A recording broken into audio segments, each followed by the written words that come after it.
What is going on, Cloud and Cloudettes? It's the one and only Q from Retro Q Gaming here, and I want to talk about Final Fantasy VII Remake.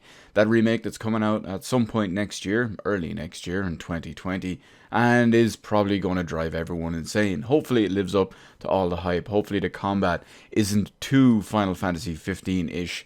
What we've seen so far is kind of hit or miss, but we really need a proper hands on, maybe a demo, or just, well, wait till the game comes out before we can finally, truly, properly judge it, at least from an actual gamer point of view, not a fake blogger point of view or, well, media point of view.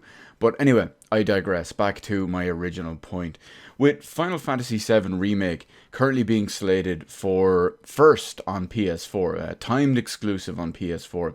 We do know it is officially a timed exclusive, as it is confirmed by Square Enix and Sony that you will be able to play it first on PlayStation 4. So obviously that means it's coming to something else eventually. Most likely that will mean Xbox One and PC. That's the obvious logical one. When will that happen? We don't know yet, but it basically is an inevitability. Now, speaking of the other platforms like the Xbox One, which is pretty much irrelevant to this conversation, I want to look about Final Fantasy VII Remake when it eventually, obviously, inevitably, comes to PC in its much, vastly superior form. Naturally, it's going to have extremely high quality visuals as it is, and it will have even higher quality visuals when it comes to the glorious PC Gaming Master Race. And of course, probably most importantly of all, it will have a proper, actual, playable frame rate. Unlike, well, say Final Fantasy 15 and PS4 Pro in performance mode, that was just awful.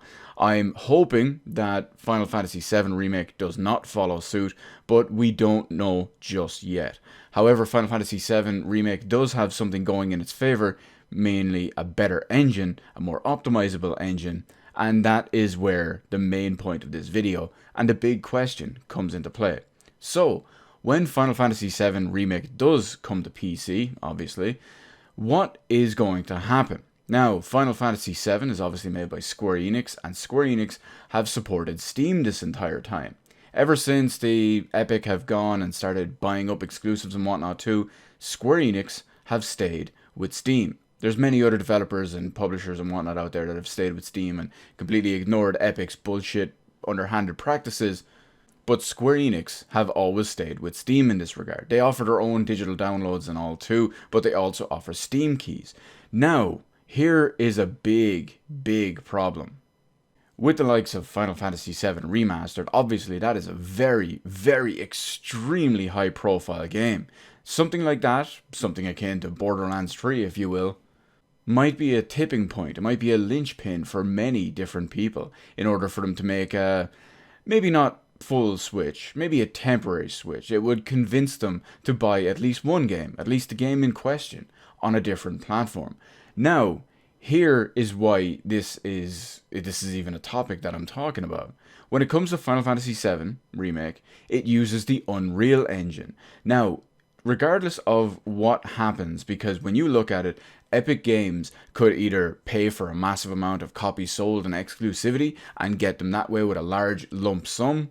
Something that Epic Games have also offered developers and publishers when it comes to bringing games exclusively to their store, timed exclusive anyway, with these underhanded deals, is they will waive the licensing fee for Unreal Engine. Now, currently, depending on your use of the Unreal Engine, it's free to use, but when it comes to making money and profiting off of it, I believe what happens, there's so many different agreements and whatnot, but what seems to be the general public one that many people know about is that Epic Games will take a portion of the revenue generated up to a certain amount, and then the percentage will change, or yada yada yada, something to that effect, of every copy sold using the Unreal Engine. So there's no upfront licensing fee, but they will take a slight licensing fee out of every single sale.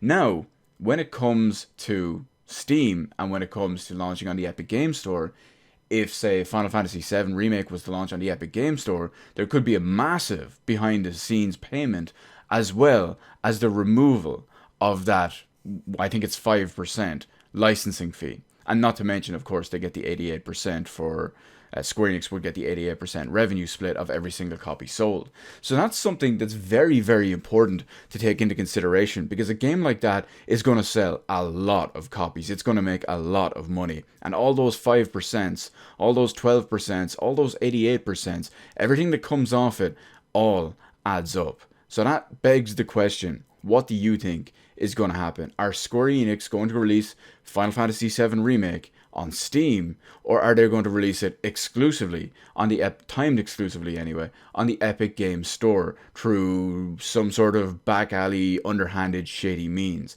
Let me know in the comment section below how you think it's going to happen. Honestly, at this point, I'm 50-50. I think it could go either way. We just don't know. Square Enix's history have proved one thing, but there's a lot of money involved on the other. So we'll see how it goes. Let me know all that good stuff in the comments section below. Hit the appropriate button to let me know how I did on the video, and while you're at it, why not head on over and hit the subscribe button and even ring the little notification bell. Granted, getting a notification from YouTube in current year about a new video upload or a live stream or whatever is a whole other story. But hey, at least you can say you tried, am I right? As always, thank you so much for watching, and I'll see you in the rest of the videos in my channel.